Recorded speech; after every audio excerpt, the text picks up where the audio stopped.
School കായികമേളയിൽ Paul ഇല്ലാത്തതിനാൽ Paul വാൾട്ടിൽ മത്സരിക്കാൻ കഴിയാതിരുന്ന അലനെ നേരിൽ കണ്ട് വിദ്യാഭ്യാസ മന്ത്രി വി ശിവൻകുട്ടി. വിദ്യാഭ്യാസ വകുപ്പ് വിഷയം പരിഗണിക്കുമെന്ന് മന്ത്രി ഉറപ്പ് നൽകി. പോൾ ഇല്ലാത്തതിനാൽ പോൾ വാൾട്ടിൽ മത്സരിക്കാൻ കഴിയാതിരുന്ന അലനെ കുറിച്ച് 24 ആണ് റിപ്പോർട്ട് നൽകിയത്. 24-ന് വലിയ സന്തോഷം നിറഞ്ഞ നിമിഷമാണ്. കാരണം ഇന്നലെയാണ് അലൻ ഷിബോയ് എന്ന ഇടുക്കി അടിമാലി സ്വദേശി പോൾ വാൾട്ടിനെത്തി സ്വന്തമായി പോളില്ലാത്തതിനാൽ ചാടാൻ കഴിയാത്തതിന്റെ വിഷമം പ്രേക്ഷകരുമായി പങ്കുവച്ചത്. ഇപ്പോൾ അതിൽ വിദ്യാഭ്യാസ വകുപ്പിന്റെ ഇടപെടൽ ഉണ്ടാകുന്നു. അതല്ലാതെ തന്നെ കുറെ സുമനസുകൾ അലൻ ഷിബോയ്ക്ക് സഹായമായി എത്തുന്നു. വിദ്യാഭ്യാസ വകുപ്പ് മന്ത്രി അലനെ നേരിട്ട് കണ്ടതിന് ശേഷം ആ വിഷയത്തിൽ ഒരു പരിഹാരം ഉറപ്പ് നൽകിയിട്ടുണ്ട്. ഒരു പരാതിയായി തന്നെ അത് എഴുതി നൽകാൻ ആവശ്യപ്പെട്ടു. അതിന് പിന്നാലെ അടുത്ത വർഷം മുതൽ ഈ കായിക ഉപകരണങ്ങളില്ലാതെ ആരും ബുദ്ധിമുട്ടേണ്ടി വരില്ല, അവർക്കെല്ലാവർക്കുമായ ഒരു പദ്ധതി എന്നുള്ളത് കൂടി വിദ്യാഭ്യാസ വകുപ്പ് ആലോചിക്കുന്നുണ്ട്. ഇപ്പോൾ അലൻ നമ്മോടൊപ്പം ചേരുന്നുണ്ട്.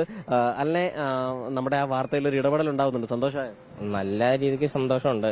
ഇപ്പം എല്ലാവരും ന്യൂസ് കണ്ടിട്ട് തന്നെ വിളിക്കുകയൊക്കെ ചെയ്തായിരുന്നു. അപ്പോൾ നല്ല സന്തോഷമുണ്ട്.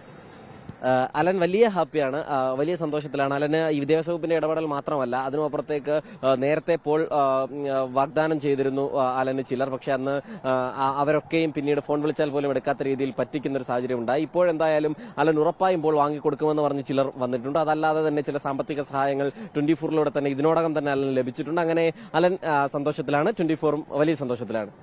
ലോകത്തെവിടെയായാലും ഏത് സമയത്തും 24 വാർത്തകളും ഓഗ്മെന്റഡ് റിയാലിറ്റി പാക്കേജുകളും എക്സ്പ്ലെയിനറുകളും വിശദമായി കാണാൻ ഞങ്ങളുടെ യൂട്യൂബ് ചാനൽ നിങ്ങൾക്ക് സബ്സ്ക്രൈബ് ചെയ്യാം.